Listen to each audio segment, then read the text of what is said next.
तो आपका स्वागत है एक और नई वीडियो में।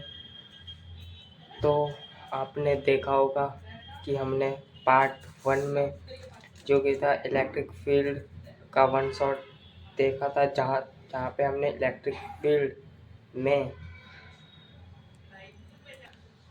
इलेक्ट्रिक फ्लक्स तक पढ़ चुके हैं।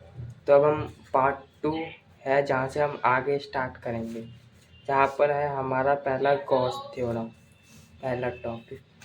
According to this theorem, surface integral of electric flux over closed surface is equal to 1 upon epsilon naught time the total charge enclosed in it। यानी कि कोई बॉडी है तो उस पे जितना भी इलेक्ट्रिक फ्लक्स है, कोई मतलब बॉडी पे एक छोटे से हिस्से पे कोई एक छोटा सा हिस्सा लेट करके उस पे जितना इलेक्ट्रिक फील्ड है वो क्यू बाय एप्सिलॉन नॉट के इक्वल होगा। ठीक है, तो हम ये जो कि है इसे हम प्रूफ करेंगे। तो प्रूफ में जैसे कि गॉस थ्योरम में बताया था कि एक छोटा सा सरफेस लेना। तो एक सर्कल में हमने एक छोटा सरफेस ले लिया, तो इसमें से इलेक्ट्रिक फील्ड बाहर आ रही है और एन वेक्टर बाहर आ रहा है। यानी कि एन वेक्टर जो कि है ई और एस इलेक्ट्रिक फील्ड, और यानी कि जब जो एन वेक्टर है ना, हम ये अभी वेक्टर फॉर्म में है ना, जब हम इसे वेक्टर फॉर्म से हटाएंगे तो ये ई डी एस कॉस थीटा में टूट जाएगा। ये डॉट हटाते ही कॉस थीटा आ जाएगा। ठीक है, तो ये जो थीटा एंगल होगा वो इलेक्ट्रिक फील्ड और एन वेक्टर का एंगल है। ठीक है, तो अब हम प्रूफ करेंगे इसे। तो पहले ई डॉट डी एस हमने अभी बताया कि अब डॉट हटाते ही कॉस थीटा आ जाएगा, और कॉस थीटा की वैल्यू इलेक्ट्रिक फील्ड और एन वेक्टर की वैल्यू होगी। यानी जो थीटा होगा वो इलेक्ट्रिक फील्ड और एन वेक्टर के बीच का एंगल है। अब ये दोनों ही बाहर निकल रहे हैं पर पैरेलल है, यानी 0। ठीक है, और कॉस 0 1 होता है। अब ए डी एस को अब ये एस को हमने 4πr² रख लिया। तो अब हमने एस की जगह 4πr² रखा और इलेक्ट्रिक फील्ड का फॉर्मूला, तो हमारा काटने पे क्यू बाय एप्सिलॉन नॉट, यानी कि ई डॉट डी एस इक्वल है क्यू बाय एप्सिलॉन नॉट के। ठीक है, तो अब हम नया topic application of Gauss theorem के बारे में, जिसमें electric field intensity of linear charge. Gauss theorem में मतलब एप्लीकेशन 3 एप्लीकेशन पे है, जिसमें से पहली है electric field intensity of linear charge. यानी कि एक लीनियर चार्ज है, ठीक है, उस पे इलेक्ट्रिक फील्ड इंटेंसिटी कितनी होगी वो निकालना है। तो हम पहले consider a charge is closed in Gaussian cylinder having a length L and radius R. इसे क्योंकि हमने पढ़ा था गॉस थ्योरम में हम क्लोज सरफेस का हमेशा लेते हैं, इसलिए हमने पहले से क्लोज कर लिया जिसकी लेंथ एल है और रेडियस आर, और एक छोटा सा सरफेस ले लिया ये हिस्सा। ठीक है, तो हम गॉस थ्योरम का फॉर्मूला लगाएंगे E dot D S cost ई डी एस कॉस्ट थीटा यानी क्यू बाय एप्सिलॉन नॉट। ठीक है, अब कॉस्ट थीटा की वैल्यू 0 है, क्यों? क्योंकि इलेक्ट्रिक फील्ड बाहर आ रही है सरफेस से, और एन वेक्टर भी सरफेस से बाहर आ रहा है, और इन दोनों के बीच का एंगल 0 हो क्योंकि दोनों पैरेलल है। ठीक है, तो E D S cos 0 Q by epsilon nought equal to Q by epsilon nought, और कॉस 0 की वैल्यू 1, तो E D S equal to Q by epsilon nought और E S equal to Q upon epsilon nought. और हाँ, ये जो आप यहाँ पे ये इंटीजर पे सर्कल देख रहे हैं, इसका मतलब क्लोज सरफेस है, यानी इसका मतलब हम बता रहे हैं कि क्लोज सरफेस है। ठीक है, ये तो इंटीग्रेशन का साइन है, बट अगर यहाँ पे सर्कल पे यानी कि क्लोज सरफेस का साइन है। ठीक है, ओके। तो अब आगे अब हम एस की जगह 2πrl लग देंगे, जो कि सरफेस एरिया है सिलेंडर का। तो जब 2πrl रखा तो क्यूब अपॉन एप्सिलॉन नॉट, और हमने पार्ट 1 में पढ़ा था कि लैम्डा इक्वल है क्यू बाय एल, और लैम्डा हमारा होता है लीनियर चार्ज डिस्ट्रीब्यूशन। लैम्डा हमारा लीनियर चार्ज डिस्ट्रीब्यूशन होता है ना। तो अब ई की जगह ई इक्वल टू इसे उधर भेज दिया तो 1/2 epsilon naught Q upon R by ये। ठीक है, एप्सिलॉन नॉट। अब ई इक्वल है 1/2 epsilon naught lambda by R. अब यहाँ पे आप देख सकते हो ई जो कि है इन्वर्सली है 1/r क्यू। ठीक है, अब दूसरा 3 एप्लीकेशन थी, एक ख़त्म, दूसरी ये दूसरा start. Electrical intensity of hollow conductor spheres है, यानी होलो कंडक्टर।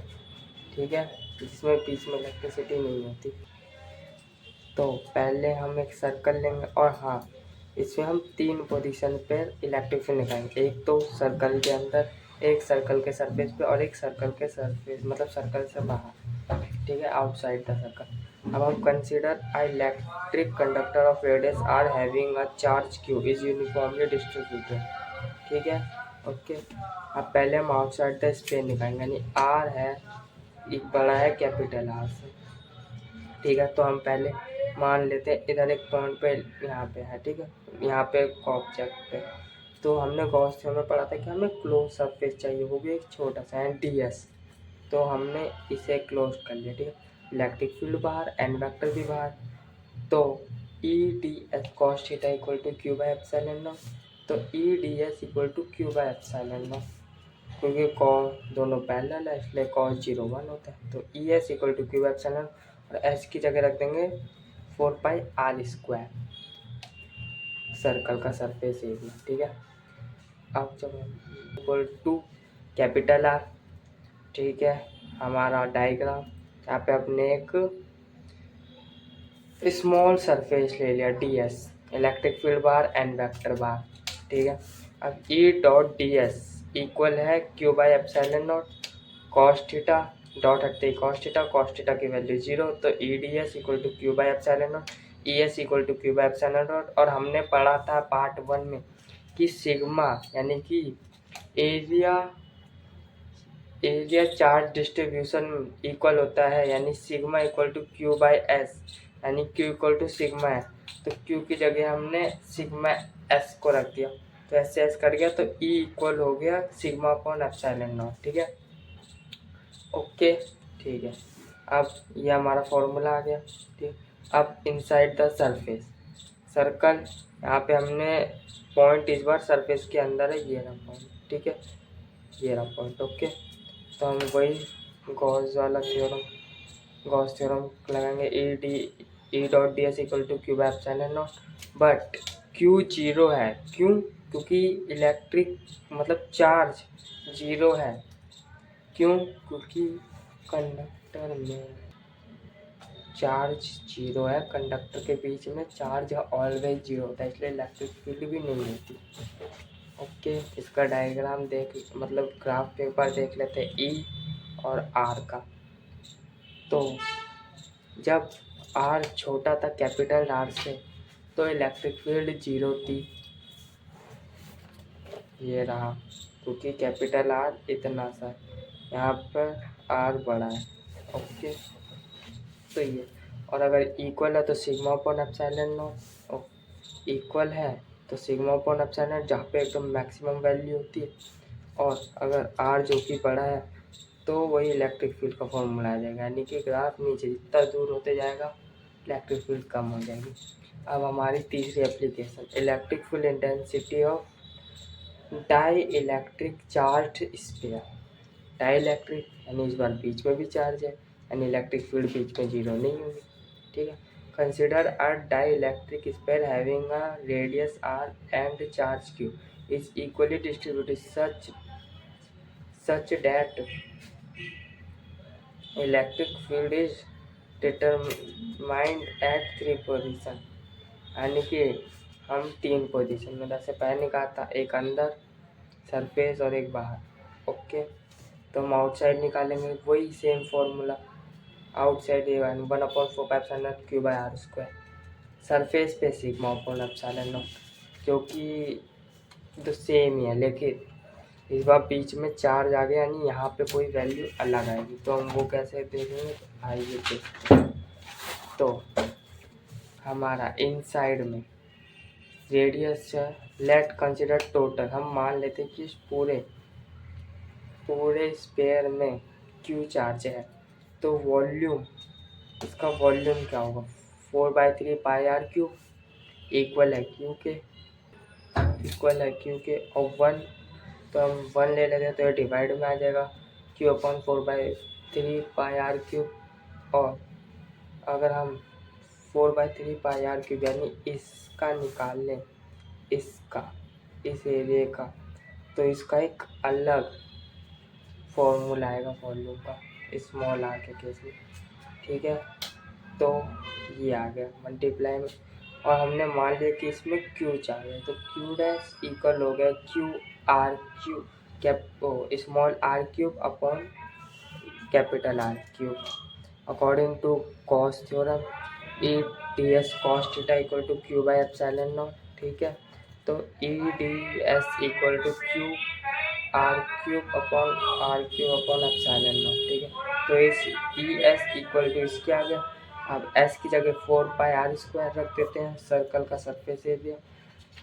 ठीक है, 4 पाई r² रखने के बाद हमारी इलेक्ट्रिक फील्ड की वैल्यू ये आएगा। और इस बार इलेक्ट्रिक फील्ड डायरेक्टली आर के, यानी कि ग्राफ कुछ ऐसा बनेगा, जब आर छोटा था तो इलेक्ट्रिक फील्ड बढ़ेगी और यहाँ पे सिग्मा अपॉन एप्सिलॉन नॉट आ जाएगा इक्वल टू में, तो मैक्सिमम, फिर उसके बाद घटते रहेगी 1/4 ये था जब ये होता है तो। ठीक है, अब हमारी एक नोट करने की बात जो कि इम्पोर्टेंट है, फोर्स क्यू ई के इक्वल होता है।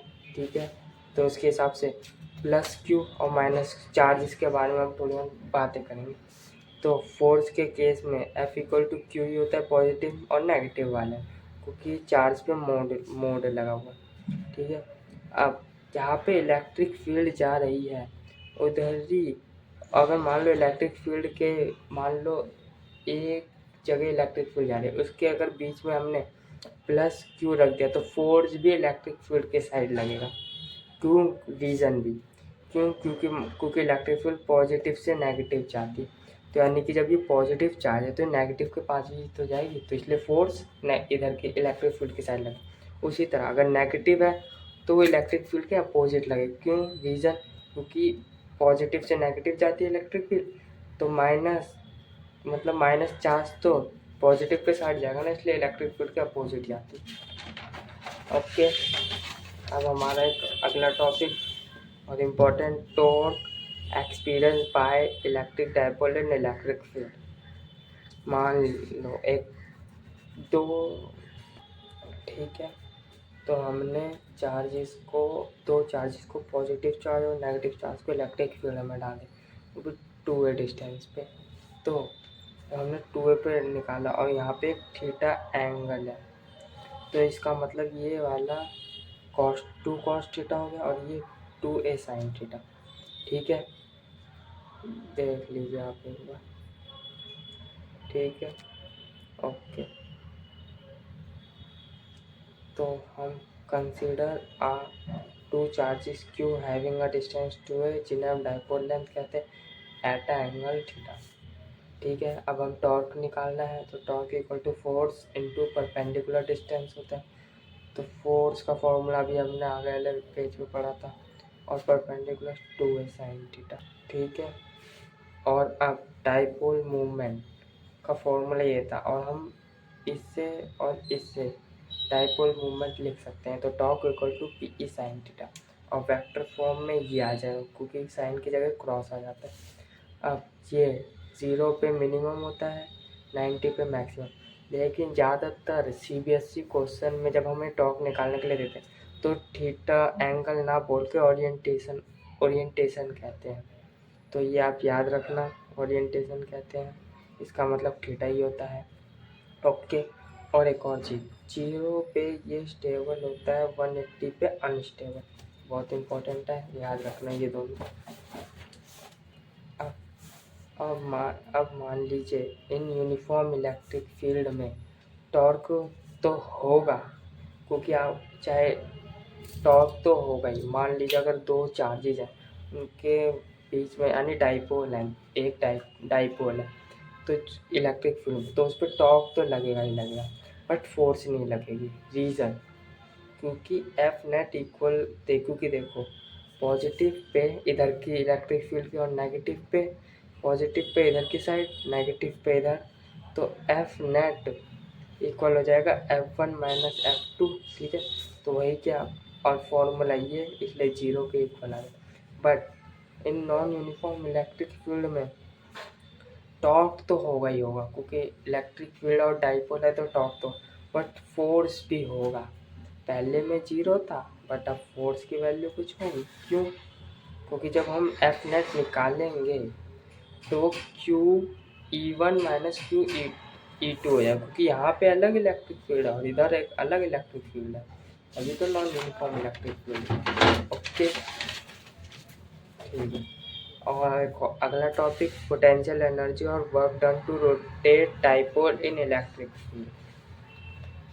अब हम वर्क डन निकालेंगे, ठीक है। तो मान लो ये positive negative charge 2a distance पे, पहले ये इतना थीटा पे था, फिर वर्क डन होने से इधर आ गया, जो कि इसका एंगल इतना होगा Q1 से लेके Q2 पे। तो let consider DW is small work done for a small average displacement DQ, ठीक है। तो DW equal to torque into DQ formula होता है, टॉर्क की जगह और लिख देंगे PE साइन थीटा। तो DW इक्वल है PE साइन थीटा DQ। अब इंटीग्रेशन कर देंगे बोथ साइड, तो इंटीग्रेशन करने से लिमिट लग गई, ओके, लिमिट लग गई 0 से W और Q1 से Q2, ओके। तो अब हमने जब इसका इंटीग्रेशन हटाया तो W equal to minus PE, sine का इंटीग्रेशन आपको पता होगा माइनस कॉस होता है, तो cos theta Q2 upon Q2 Q1, okay, limit. अब W equal to minus PE cos theta 2 minus cos theta 1, but work done equal होता है पोटेंशियल, तो ये हमारा फॉर्मूला ये है, और वर्क डन पोटेंशियल एनर्जी के इक्वल होता है, यानी पोटेंशियल एनर्जी का ही फॉर्मूला यही होगा, ओके। अब एक आखिरी चीज़, if only one angle is given in question में अगर एक एंगल दिया है तो आप ये वाला फॉर्मूला लगा लो, माइनस PE कॉस थीटा। आपको जरूरत नहीं है दूसरे एंगल को ढूंढने की, आप डायरेक्ट ये वाला फॉर्मूला। तो आई होप कि आपको समझ आया हो। अगर आपको कोई डाउट है तो प्लीज़ कमेंट कर दीजिएगा, हम ज़रूर बताएंगे। और वीडियो को लाइक एंड सब्सक्राइब कीजिए।